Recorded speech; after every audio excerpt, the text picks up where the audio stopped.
Eliza Penrose pressed a gloved hand to her chest, a familiar tightness answering the jolting rhythm of the stagecoach. Arizona Territory, 1888. Each mile westward carried her further from the raw grave of her husband Daniel, and deeper into a future she could scarcely imagine. The teaching post in the remote settlement of Redemption promised little beyond solitude, a stark contrast to the vibrant intellectual companionship she had lost.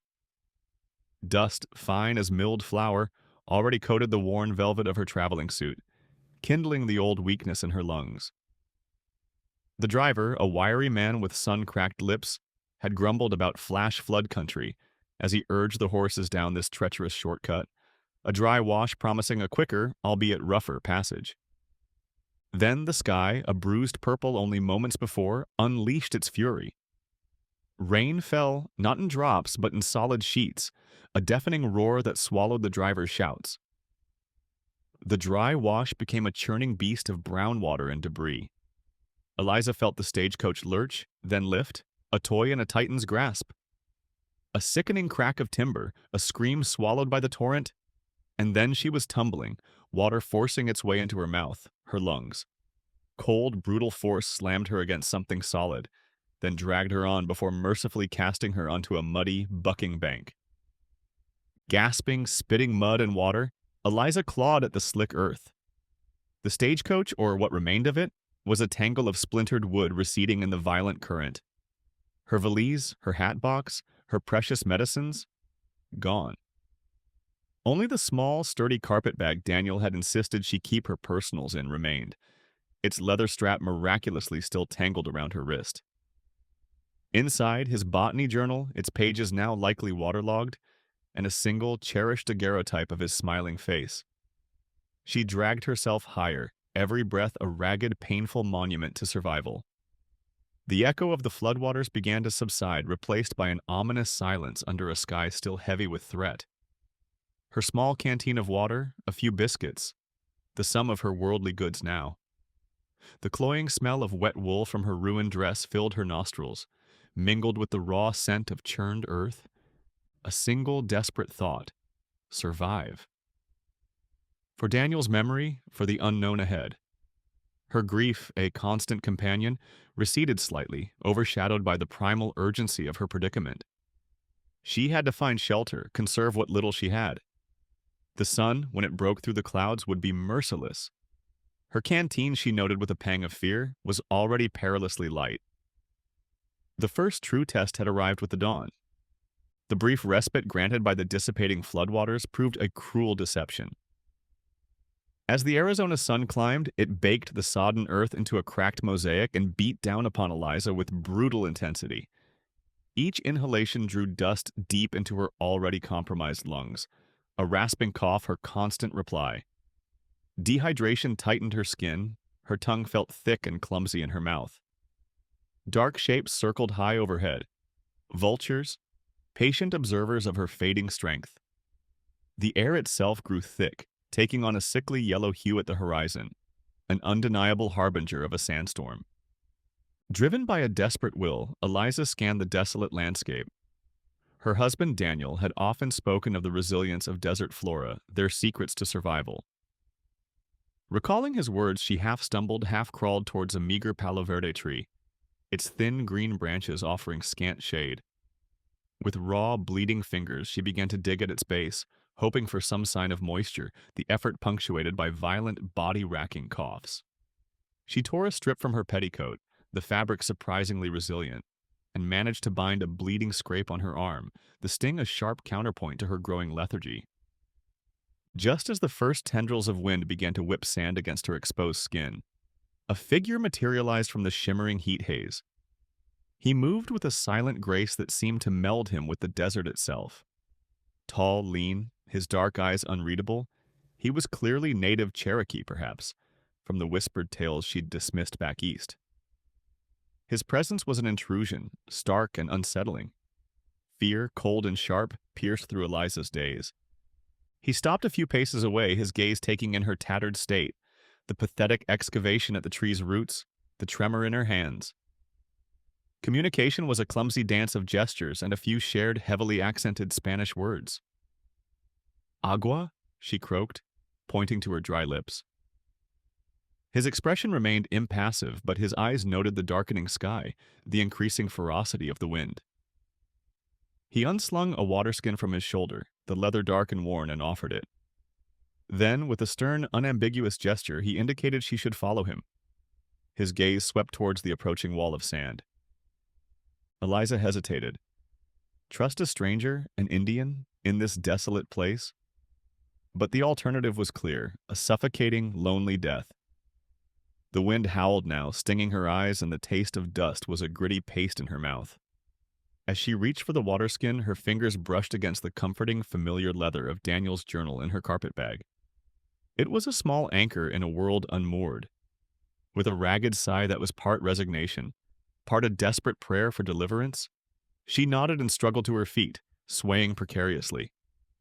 The water from his skin had a unique, smoky taste, foreign but life-giving. The storm was upon them.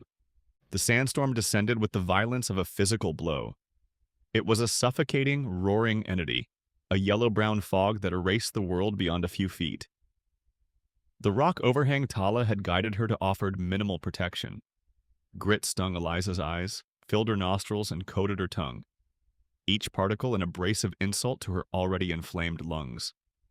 Her cough became a desperate, tearing sound that seemed to invite the storm to swallow her whole. Through a momentary swirling eddy in the sand, she glimpsed them.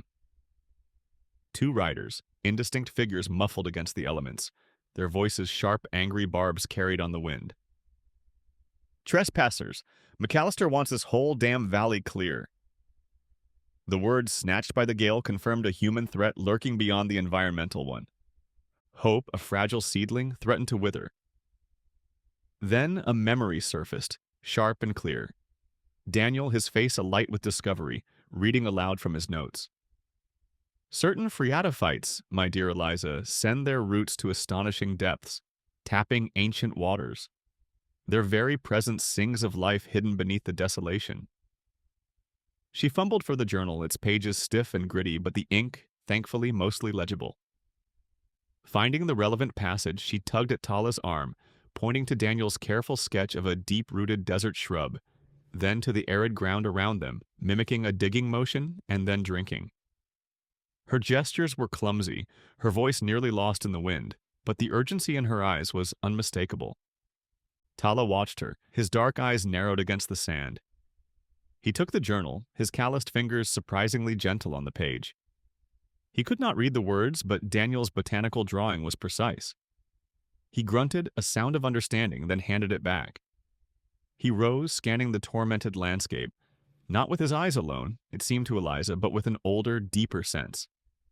He pointed to a subtle depression in the land, a place where a few hardy, whip-like plants, different from Daniel's sketch but clearly tenacious, clung to life.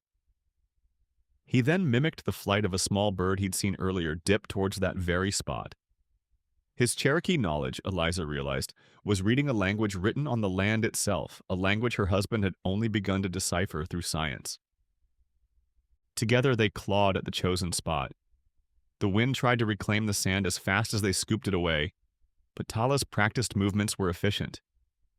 Eliza, fueled by a desperate surge of adrenaline, worked beside him until, miraculously, the sand grew damp, then dark. A small, muddy seep, partially uncovered by the storm's scouring action, revealed itself. It was more mud than water, but it was life. Tala produced a square of worn cloth from his pouch, then, with surprising speed, gathered specific types of dried grasses and a piece of charcoal from the remnants of a lightning-struck mesquite. He demonstrated how to create a rudimentary filter, layering the materials. The first cupful, strained into Eliza's tin cup, was gritty, brackish, but it was water, the taste of survival. As the storm raged on, Tala worked to improve their shelter. Using his knife and brute strength, he dislodged rocks, digging a shallow pit against the base of the overhang.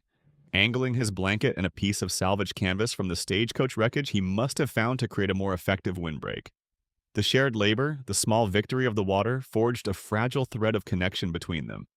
When he finally motioned for her to rest within the improved hollow, she saw a flicker of something akin to grudging respect in his eyes. He had seen her not just as a liability, but as someone whose strange, book-learned knowledge had a place, even here. Yet, as the hours wore on, the meager supply of filtered water dwindled rapidly. A new, more insidious heat began to bloom beneath Eliza's skin, unrelated to the desert sun. The trembling that started in her limbs was not just from cold or fear. The storm had abated none of its fury, and her reserves were perilously low. The sandstorm eventually sighed into an exhausted calm, leaving behind a world sculpted anew by its passage, draped in a suffocating blanket of fine dust. But within their cramped shelter, a different storm was gathering. The fever Eliza had feared now held her in its fiery grip. Each breath was a searing pain, her cough a dry, hacking sound that offered no relief. The dust, it seemed, had settled deep within her, kindling the old embers of her lung sickness into a raging inferno. She shivered uncontrollably despite the desert's latent heat, her thoughts becoming fragmented and strange. Through the haze of her illness, she became aware of a rhythmic, percussive thudding in the distance. Thump, thump, thump, boom. The sound was unnatural, an angry heartbeat in the vast silence of the desert. Tala, who had been observing her with growing concern, stiffened. His face, usually so stoic, hardened with a grim understanding. He made a sharp, guttural sound, then gestured towards the direction of the explosions, mimicking pouring water onto the ground, followed by a sweeping motion of erasure. "Agua, no mas," he muttered, his eyes dark with anger. "Hombre malo." Bad men, stealing water. A spark of clarity pierced Eliza's delirium. Water. Daniel's journal. With fumbling, weakened hands, she retrieved the carpet bag, her fingers searching for the familiar small pouch where Daniel had kept his own remedies. She found it. A few brittle pieces of dried willow bark, nature's own fever reducer, and a small, almost empty tin of lard. Her grandmother had sworn by lard poultices for chest afflictions. She tried to prepare one, intending to warm the lard over a tiny improvised lamp, using a twist of her petticoat and a few drops of oil she thought she had. But her hands shook too violently. The acrid scent of smoking lard, quickly extinguished, filled their small space for a moment. Tala watched her efforts. He recognized the willow bark, nodding slowly. Taking it from her, he added to it a pungent desert herb he plucked from a crevice nearby, chewing the mixture into a dark green paste. Gently, but with undeniable authority, he loosened the collar of her dress and applied the cooling poultice to her chest and forehead. His touch was surprisingly tender. As he worked, he spoke in low, urgent tones, a mixture of Cherokee, Spanish, and gesture. The booming sounds he conveyed were from men blasting rock near Unola Nvdavi, Thunder Mountain, a place sacred to his people, a place where the lifeblood of the land originated. Thunder Mountain. The name resonated through Eliza's fevered mind. Daniel's journal. He had written of unique, vibrant flora clustered around the foothills of a peak local settlers called Thunder Mountain, plants that thrived against all odds, their existence a testament to an unusually rich, hidden water source. She managed to point to the name in Daniel's spidery script. Tala's eyes widened almost imperceptibly as he recognized the depiction of the mountain next to the botanical notes. A look of alarm, then grim purpose, settled on his features. He understood. Her husband's scientific observations and his people's ancestral knowledge were pointing to the same truth, the same threat. Slowly, under the combined influence of the willow bark and Tala's herbal remedy, the inferno in Eliza's chest began to cool. The fever broke, leaving her weak and drenched in sweat, but lucid. The shared crisis, the quiet intimacy of his care, had deepened their reliance on one another. They were no longer just two strangers thrown together by disaster, but allies bound by a shared suspicion, a common enemy who threatened not just their survival, but the sacred balance of the land itself. As she drifted into a healing sleep, Tala pressed a small, smoothly carved wooden bird into her palm. "Gaia," he whispered. Guidance, a totem of hope. But the distant rhythmic booming continued, a relentless reminder that their food supplies were now almost gone, and McAllister's destructive operations were drawing perilously closer. The sandstorm had passed, but it left behind a strangely altered world. Familiar landmarks Tala had pointed out were now softened, erased, or buried under drifts of fine sand, making navigation a disorienting challenge even for him. Worse, McAllister's men were no longer distant sounds. Their presence was palpable. Twice they spotted patrols in the distance, hard-faced men on horseback, rifles glinting in the relentless sun, clearly scouring the area. Once a pair rode so close to their concealed position in a rocky defile that Eliza could hear the jingle of their spurs, the creak of saddle leather. They were undeniably searching, perhaps for the small seep Tala had uncovered, or for a larger, more permanent water source they suspected existed. Eliza, still weak but her mind sharpened by the receding fever and the growing sense of urgency, turned to Daniel's journal. Her husband had been a meticulous man, a scientist who believed in observation and documentation above all. He'd often expressed frustration with the inaccuracies of official territorial maps, complaining they barely scratched the surface of the land's true complexity. She spread the journal open, carefully turning the stiff, sand-dusted pages. Tucked between a pressed flower and a detailed sketch of a cactus blossom, she found it, a standard published map of the region, but one Daniel had clearly used as a base for his own annotations.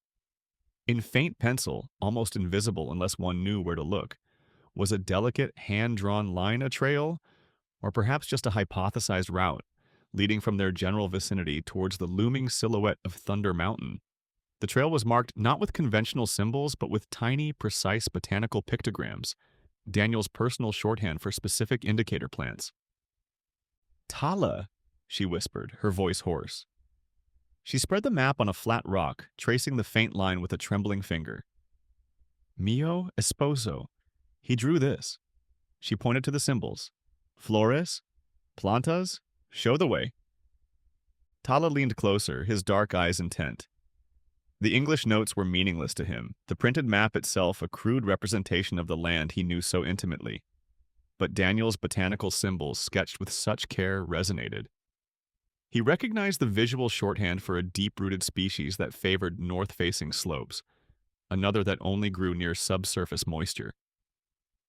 He grunted, then straightened, his gaze sweeping the horizon, then returning to the map. He began to point, first to the sky where the stars would align, then to the way the wind had sculpted the ridges on distant rock formations, finally to a series of almost imperceptible notches on a weathered sandstone outcrop. Ancient trail markers invisible to an untrained eye. Daniel's scientific deductions and the Cherokee's ancestral wayfinding, born of centuries of living with the land, were converging. The faint line on Eliza's map, Tala confirmed with gestures and a few certain words, corresponded to an old, almost forgotten path used by his people, a path leading directly to the foothills of Thunder Mountain. The decision was unspoken, yet absolute. Their current hideout was too exposed, their water supply dwindling to less than a day's ration. McAllister's men were closing in. This hidden path, this convergence of knowledge, offered their only hope, not just for water, but perhaps for understanding the extent of McAllister's operations. They would follow it. The journey shifted from one of pure reactive survival to a proactive, albeit perilous, investigation. As they prepared to leave, a faint but distinct sound carried on the breeze from the direction of McAllister's suspected main camp, the sharp, rhythmic thwack of an axe biting into wood. It was a sound of settlement, of permanence, but here, in this context, it felt like another nail being driven into the coffin of this fragile land. The trail ahead was treacherous, uncertain, but it was the only one they had. The ancient path, barely discernible, coiled upwards into the rugged foothills of Thunder Mountain. It was a grueling ascent. Their last drops of water were gone, their lips cracked, their bodies screaming for rest. Yet the peculiar flora Daniel had noted in his journal began to appear, more vibrant here than Eliza had imagined, a splash of defiant green against the ochre rock. Guided by these living markers and Tala's unerring sense of the land, they rounded a towering outcrop of weathered sandstone. And there it was. Not a gushing torrent, but a serene pool of crystal-clear water, welling silently from a fissure in the rock, shaded by ferns and wildflowers unlike any Eliza had seen in this arid territory. A true oasis. But their relief was brutally short-lived. Just beyond the spring, partially concealed by hastily piled brush, lay the raw scar of recent excavation. A deep trench, newly dug, diverting a significant portion of the spring's flow into a series of crudely constructed wooden sluices leading away down the mountainside. And worse, damning evidence lay scattered about. Discarded blasting powder kegs, drill bits, and lengths of iron pipe. Tala let out a low hiss, his hand instinctively going to the knife at his belt. He pointed to faint, almost obliterated carvings at the spring's edge. Ancient Cherokee symbols denoting this as a sacred water source. Someone had tried to erase them. Suddenly, voices. Rough laughter echoed from the trail below. McAllister. He appeared moments later, a heavy-set man with eyes like chips of cold granite, accompanied by his equally formidable foreman. They strode towards the spring, their expressions smug as they surveyed their handiwork. "Should be enough to water the new south pasture, boss," the foreman said, kicking a loose stone into the pristine pool. "Once we seal off this old opening, no one will be the wiser." McAllister nodded, pulling a stick of dynamite from his saddlebag. "Good. The less evidence of where this water really comes from, the better. This water belongs to the land and to the people who have honored it for generations." Eliza's voice, though strained, rang out with surprising strength. She stepped forward, Daniel's journal clutched like a shield. Tala moved to stand slightly ahead of her, a silent, protective bulwark. McAllister wheeled, his face contorting in surprise, then rage. "What in the blazes? The teacher? And an engine? Trespassing, are we?" "Your husband was a nosy fool, just like you, meddling in things that didn't concern him," McAllister sneered, recognizing the journal. "This land, this water, is mine by right of claim." This was it, the culmination. Eliza opened the journal. "My husband, Daniel Penrose, was a botanist," she declared, her voice gaining conviction. "He documented the unique plant life here, plants that can only survive because of this specific aquifer." She pointed to Daniel's detailed notes, his sketches of the now threatened flora. "His records prove this spring has sustained this ecosystem for decades, long before your fraudulent claims." It was then the full realization struck her. Daniel hadn't just been observing. He'd been gathering evidence, perhaps suspecting even then that something was amiss. His legacy was not just in pressed flowers, but in irrefutable scientific testimony against this theft. Tala, meanwhile, pointed to the defaced sacred markers. "This water is Unalandvai, the creator's gift. Your marks," he gestured to the survey stakes McAllister had driven, "are lies on stolen land." The foreman lunged towards Tala. "Why you—" Before Eliza could scream, Tala moved with lightning speed. He didn't directly engage, but with a powerful shove and a well-aimed kick at a loose boulder above them, he sent a cascade of smaller rocks and scree tumbling down the steep slope, not onto them, but directly across the narrow access path to the main dynamite cache McAllister was reaching for. It was a desperate, brilliant improvisation, buying them precious seconds. The confrontation was a tense standoff. McAllister and his foreman momentarily cut off from their primary tools of destruction. And in that moment, new figures emerged from the surrounding rocks. Other Cherokee, drawn by signals Tala must have made, or perhaps by the sounds of the earlier blasting. They were few, but their silent, resolute appearance shifted the balance. Just as McAllister began to bluster anew, another figure arrived. A harried, dust-covered territorial marshal, likely investigating the dynamite reports. He looked from McAllister to Eliza and Tala, then to the newly arrived Cherokee, his expression overwhelmed. "Marshal!" McAllister bellowed. "Arrest these trespassers! They're interfering with my rightful property." The marshal, clearly out of his depth, looked at Eliza. "Ma'am, you lay claim to this spring? Discovery rights, perhaps? Could file for a homestead?" Here was her chance. A personal claim, water rights, a future. But Eliza looked at Tala, at the faces of his kinsmen, at the sacred spring. She thought of Daniel's integrity. "Marshal," she said clearly, "the evidence in my husband's journal and the ancestral markers Mr. Tala has shown you prove this spring is a sacred and historical Cherokee resource. Any claim I might have is secondary to theirs.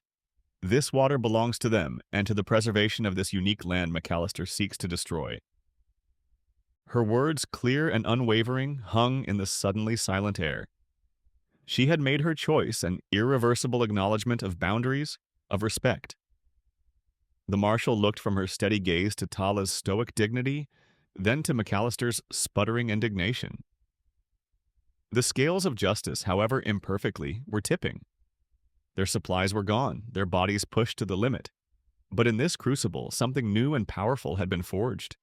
The marshal, a man named Josiah Pringle, who valued tangible proof over bluster, listened intently.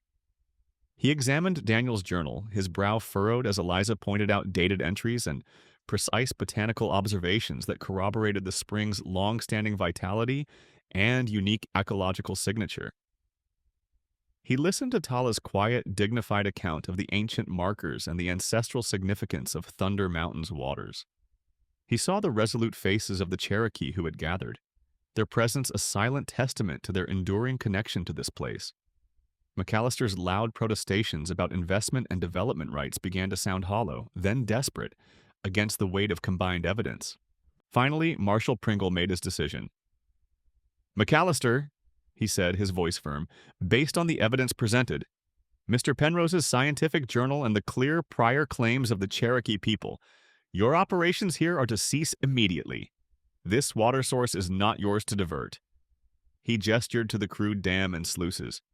"You'll dismantle this interference or I'll deputize men who will." There would be no jail time for McAllister. Frontier justice rarely stretched so far for men of his influence unless blood was shed. But his scheme was broken, his access to the vital water denied. His reputation in the territory, already teetering from whispers of his ruthless methods, would be irrevocably tarnished. He departed under the marshal's stern gaze, his foremen trailing behind, their faces masks of fury and defeat. The immediate crisis had passed.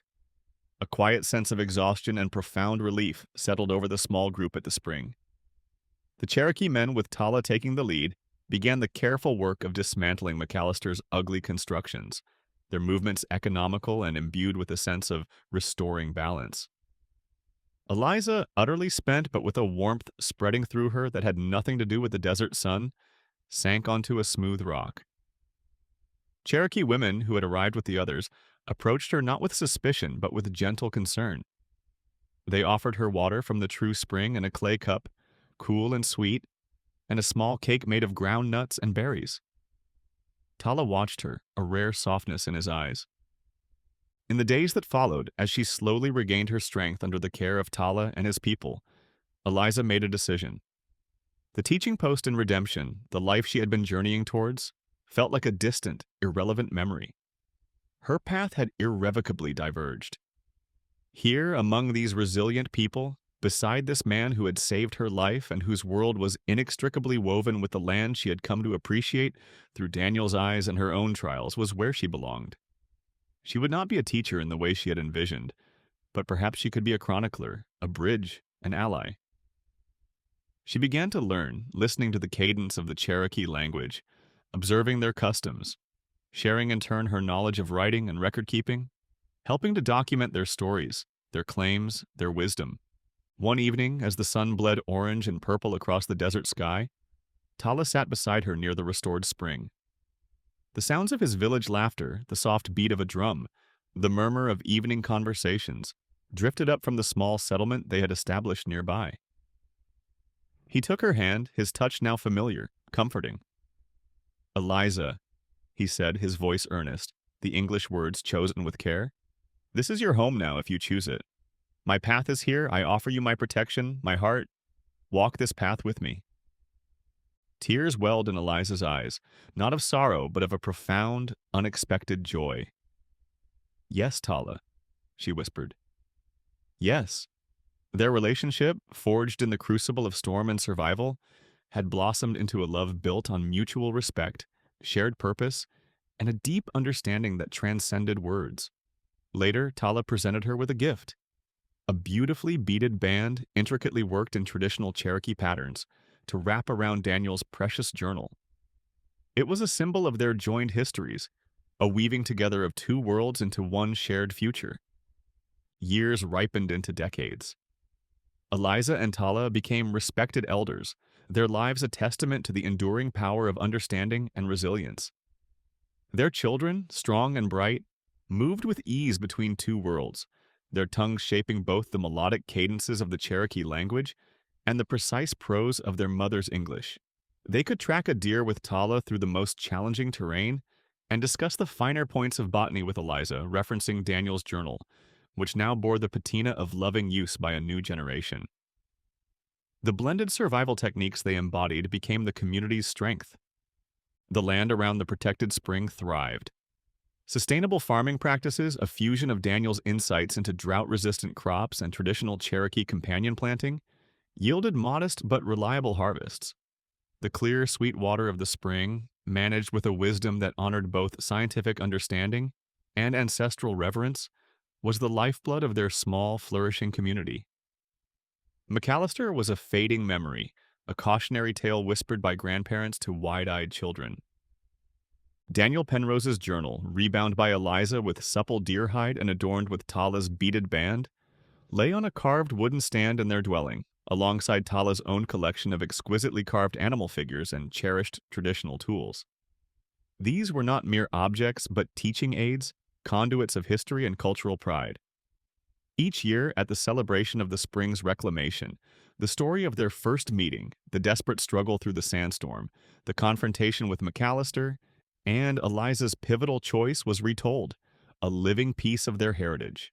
Eliza often sat by the spring in the cool of the evening, the scent of burning mesquite from the cook fires, no longer the acrid, desperate smell of smoking lard from a makeshift lamp, a comforting aroma of home. The distant echo of an axe was now the sound of careful woodcraft for shelter or fuel, not the brutal signature of destruction. She would watch Tala teaching their grandchildren to read the land, to listen to the wind, to understand the interconnectedness of all things. Their joint stewardship had ensured that Thunder Mountain's gift would continue to sustain life, a legacy of courage, love, and profound respect for the wild, tenacious beauty of the Arizona desert and the enduring spirit of its people.